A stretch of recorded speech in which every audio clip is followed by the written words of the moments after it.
Canada's credit score works just like America's credit score. So your credit scores are going to be between 300 and 900. The higher it is, the better it is. When it comes down to having the best credit score, they want you to make sure that you're paying all of your accounts on time. You don't have any late payments. You have credit cards. I say at least have 4 credit cards. You may have like loans on your credit reports also. Make sure you have those loans, you paying those on time. And when you have these credit cards, make sure you guys keep the balance low on them. I say don't spend more than 5% or don't let them report more than 5%. And keep your inquiries low too, you guys. You got to make sure that you do not have a lot of inquiries on your credit reports. And if you guys have any fraudulent inquiries, you can easily get those removed from your credit reports. But that's kind of how the credit score work. Just make sure you do those different things and you'll have a higher credit score. Now, I told you guys, our credit score in America, we're between a 350 and a 850, 850 credit score. Those are our credit scores. You guys are between 300 and 900.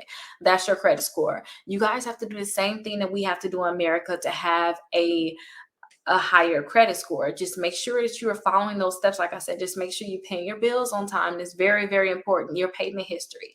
Your payment history is going to make up about 35% of your credit score. So make sure you guys are paying your bills on time. It's very, very important.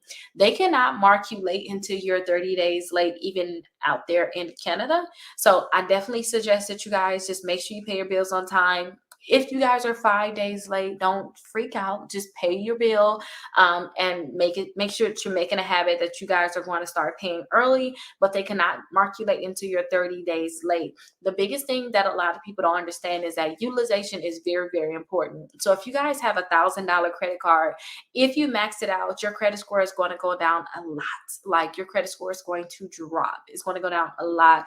So I always tell people to make sure that if you got like $1,000 credit card, make sure that they don't report more than 5% of that credit card's credit limit. So for $1,000, that would be $50. Do not let them report more than $50.